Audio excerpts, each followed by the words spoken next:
নমস্কাৰ মৰমৰ ছাত্ৰ ছাত্ৰী আৰু মোৰ বন্ধু বান্ধৱীসকল আহোম ক্লাছেছ ইউটিউব চেনেলত আপোনালোকৰ স্বাগতম জনাইছোঁ।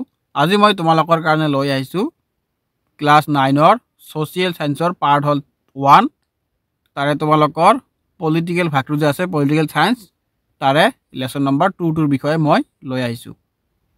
ইয়াত তোমালোকৰ পাৰ্টটোৰ নাম হ'ল চৰকাৰৰ প্ৰকাৰ বা শ্ৰেণী বিভাগ মানে চৰকাৰৰ প্ৰকাৰসমূহৰ বিষয়ে আলোচনা কৰিছে।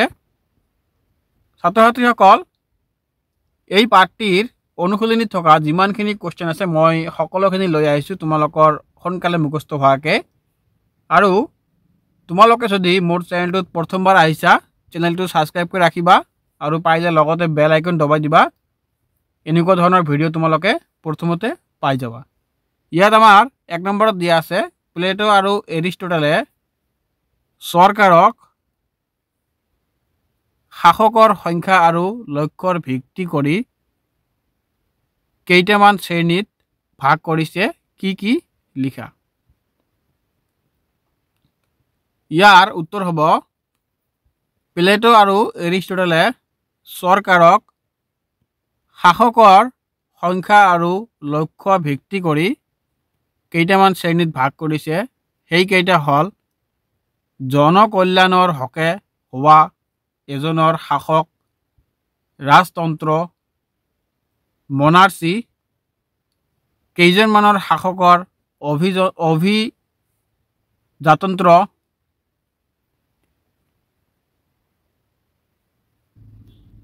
এৰিষ্টক্ৰেচি আৰু বহুজনৰ বা ৰাইজৰ শাসক ৰাজ্য ব্যৱস্থা পলিটি বুলি নামাকৰণ কৰিছে।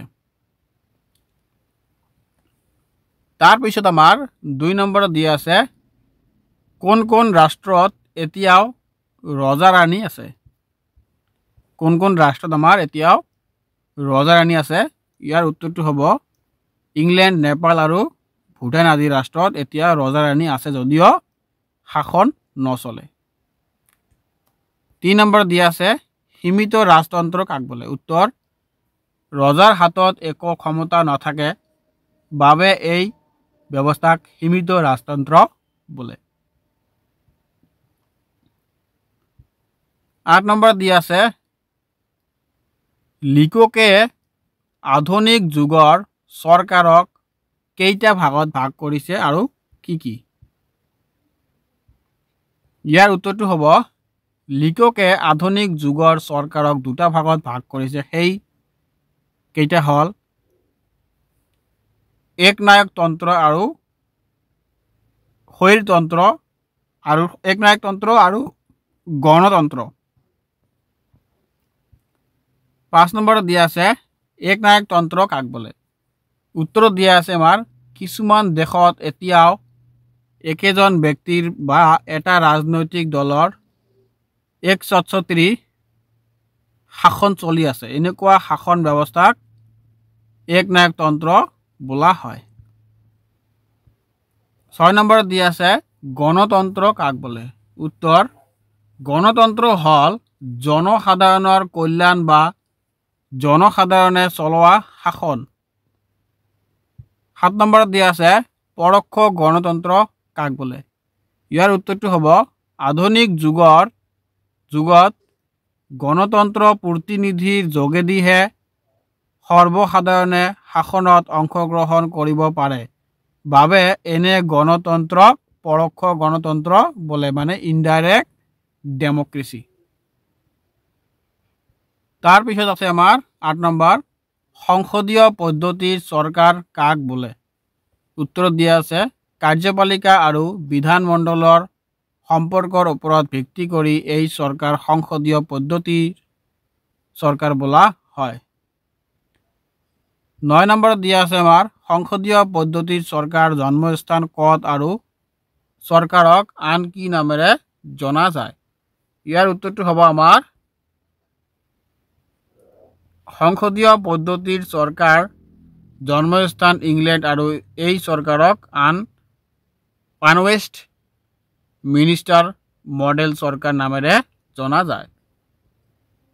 10 নম্বৰত দিয়া আছে আমাৰ কুৱেশ্যনটো সংসদীয় পদ্ধতিৰ চৰকাৰৰ প্ৰধান বৈশিষ্ট্যসমূহ কি কি? ইয়াৰ উত্তৰটো হ'ব সংসদীয় পদ্ধতিৰ চৰকাৰৰ প্ৰধান বৈশিষ্ট্যসমূহ হ'ল, এইটো তোমালোকৰ কোৱেশ্চন ইম্পৰ্টেণ্ট হ'ব। 1 নম্বৰত দিয়া আছে আমাৰ দুজন মুৰব্বী। এই চৰকাৰৰ দুজন মুৰব্বী ব্যৱস্থা আছে, এজন প্ৰকৃত কাৰ্যপালিকা আৰু আনজন নামমাত্ৰ কাৰ্যপালিকা। তাৰপিছত 2 নম্বৰত দিয়া আছে কাৰ্যপালিকাৰ সদস্যসকল বিধানমণ্ডলৰ সদস্য। এই চৰকাৰত কাৰ্যপালিকা অৰ্থাৎ মন্ত্ৰী পৰিষদৰ সদস্যসকল বিধানমণ্ডলৰ সদস্য। 3 নম্বৰ দিয়া আছে বিধানমণ্ডল আৰু কাৰ্যপালিকাৰ ওচৰ সম্বন্ধ সংসদীয় পদ্ধতিৰ চৰকাৰৰ বিধানমণ্ডল আৰু কাৰ্যপালিকাৰ সম্পৰ্ক নিবিড়। 4 নম্বৰত দিয়া আছে মন্ত্ৰী পৰিষদ বিধানমণ্ডলৰ ওচৰত দায়বদ্ধ সংসদীয় পদ্ধতিৰ চৰকাৰ কাৰ্যপালিকা সকলো কাম কৰাৰ বাবে বিধানমণ্ডলৰ ওচৰত দায়বদ্ধ থাকে। তাৰপিছত আমাৰ 11 নম্বৰত দিয়া আছে সংসদীয় পদ্ধতিৰ ওচৰৰ গুণবোৰ লিখা। উত্তৰটো হ'ব সংসদীয় পদ্ধতিৰ চৰকাৰৰ গুণবোৰ হ'ল, 1 নম্বৰত দিয়া আছে আমাৰ সংসদীয় পদ্ধতিৰ চৰকাৰৰ কাৰ্যপালিকা আৰু বিধানমণ্ডলৰ মাজত সুসম্পৰ্ক আৰু সহযোগিতা থাকে। 2 নম্বৰত দিয়া আছে এই চৰকাৰ বিধানমণ্ডলৰ ওচৰত দায়বদ্ধ হোৱাৰ বাবে দেশ আৰু জনগণৰ স্বাৰ্থৰ বিপৰীতে যোৱা কোনো কাম চৰকাৰখনে কৰিব নোৱাৰে। ছাত্ৰ ছাত্ৰীসকল, মই দুটাকে কৈ গৈছোঁ, তোমালোকে যদি আৰু লিখিব বিচাৰা ইয়াত তোমালোকৰ 3 মাৰ্কৰ 3 আৰু 4 দিয়া আছে, তোমালোকে চাই ল'বা।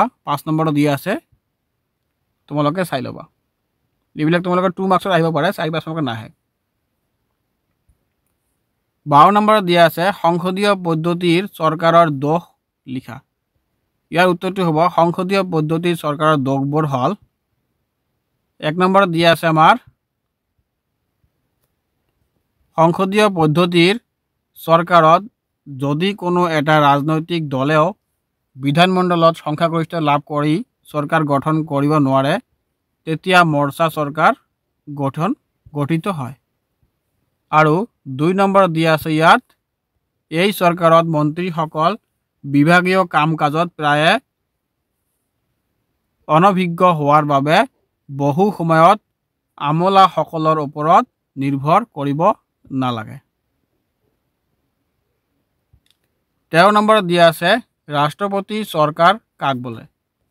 এইটো তোমালোকৰ ইম্পৰ্টেণ্ট হয়। উত্তৰত দিয়া আছে যি চৰকাৰত ক্ষমতা পৃথকীকৰণ নীতিৰ দ্বাৰা কাৰ্যপালিকা আৰু বিধানমণ্ডল দুয়ো নিজৰ নিজৰ ক্ষেত্ৰত স্বাধীন আৰু য'ত কাৰ্যপালিকা বিধানমণ্ডলৰ ওপৰত দায়বদ্ধ নহয়, তেনে চৰকাৰকে ৰাষ্ট্ৰপতি চৰকাৰ বোলে। তাৰপিছত তোমালোকৰ আহিব 14 নম্বৰটো, ৰাষ্ট্ৰপতি চৰকাৰৰ গুৰুত্বপূৰ্ণ বৈশিষ্ট্যসমূহ লিখা।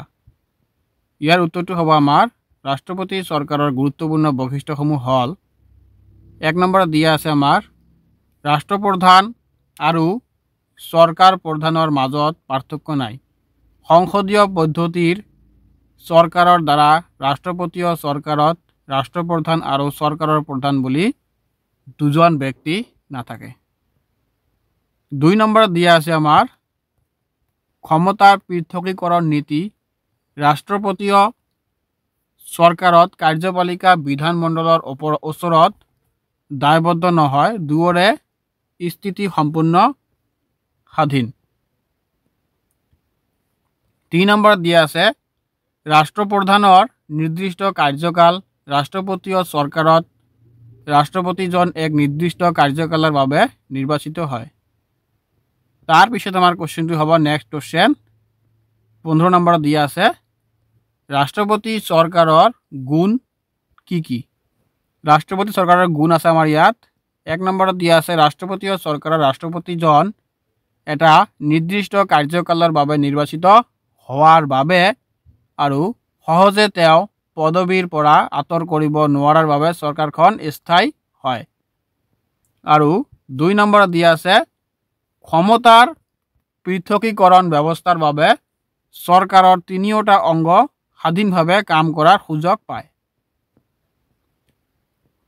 তাৰপিছত আমাৰ 16 নম্বৰত দিয়া আছে ৰাষ্ট্ৰপতি চৰকাৰৰ দোষ কি লিখা।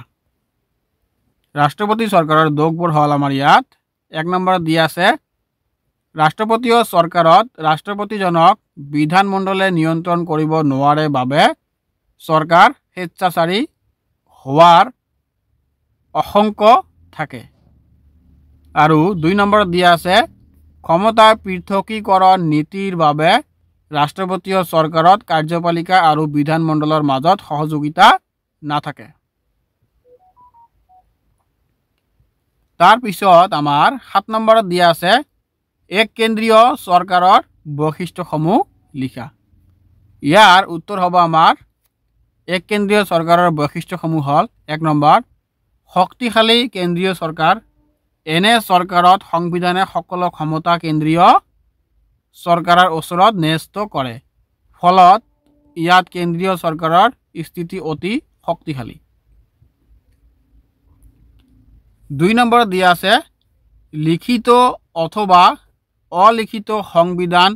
এক কেন্দ্ৰীয় চৰকাৰত সংবিধানখন লিখিত বা অলিখিত হ'ব।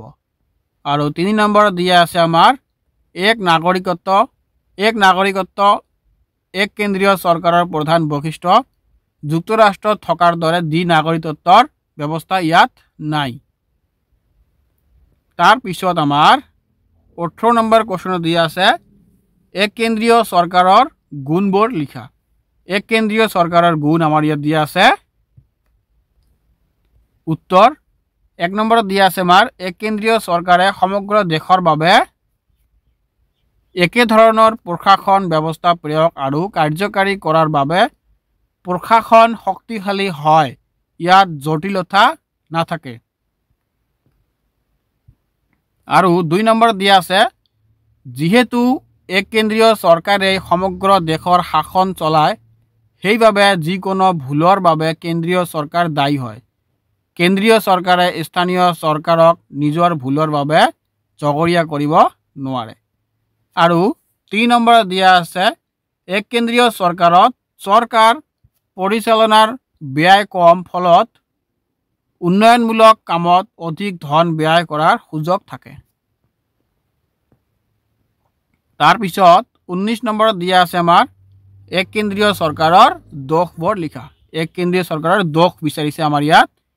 এক কেন্দ্ৰীয় চৰকাৰৰ দোষবোৰ হ'ল 1 নম্বৰত দিয়া আছে এক বৃহৎ আকাৰৰ ৰাষ্ট্ৰ বাবে এই চৰকাৰ উপযুক্ত নহয়। 2 নম্বৰত দিয়া আছে এক কেন্দ্ৰীয় চৰকাৰত জনসাধাৰণে সক্ৰিয়ভাৱে দেশৰ শাসন কাৰ্যত অংশগ্ৰহণৰ সুযোগ নাপায়। 3 নম্বৰত দিয়া আছে এখন মাত্ৰ চৰকাৰ থকাৰ বাবে কেন্দ্ৰীয় চৰকাৰৰ ওপৰত অধিক কামৰ বোজা পৰে। তাৰপিছত আমাৰ 20 নম্বৰ কুৱেশ্যনটো দিয়া আছে যুক্তৰাষ্ট্ৰীয় চৰকাৰৰ বৈশিষ্ট্যসমূহ লিখা। উত্তৰত দিয়া আছে যুক্তৰাষ্ট্ৰীয় চৰকাৰৰ বৈশিষ্ট্যসমূহ হ'ল 1 নম্বৰত দিয়া আছে আমাৰ ক্ষমতাৰ বিকেন্দ্ৰীকৰণ। কেন্দ্ৰীয় চৰকাৰৰ আৰু অংগৰাজ্যবিলাকৰ চৰকাৰৰ মাজত ক্ষমতা ভাগ বিতৰণ যুক্তৰাষ্ট্ৰীয় চৰকাৰৰ প্ৰধান বৈশিষ্ট্য। 2 নম্বৰত দিয়া আছে ক্ষমতাৰ পৃথকীকৰণ। যুক্তৰাষ্ট্ৰীয় চৰকাৰত চৰকাৰৰ অংগ কাৰ্যপালিকা, বিধানমণ্ডল আৰু ন্যায়পালিকা নিজ নিজ কৰ্মক্ষেত্ৰত স্বাধীন এটা আন্তৰ পৰিপূৰক নহয়। 3 নম্বৰত দিয়া আছে লিখিত আৰু দৃঢ় সংবিধান। যুক্তৰাষ্ট্ৰীয় চৰকাৰৰ সংবিধানখন হ'ল লিখিত সংবিধান। তাৰপিছত আমাৰ 21 নম্বৰ কুৱেশ্যনত দিয়া আছে যুক্তৰাষ্ট্ৰীয় চৰকাৰৰ গুণবোৰ। যুক্তৰাষ্ট্ৰীয় চৰকাৰৰ গুণবোৰ হ'ল 1 নম্বৰত দিয়া আছে যুক্তৰাষ্ট্ৰীয় চৰকাৰত প্ৰতিখন ৰাজ্যই স্বায়ত্ত শাসনৰ সুবিধা লাভ কৰাৰ লগতে এখন বৃহৎ আৰু শক্তিশালী ৰাষ্ট্ৰৰ অংগৰাজ্য হয়।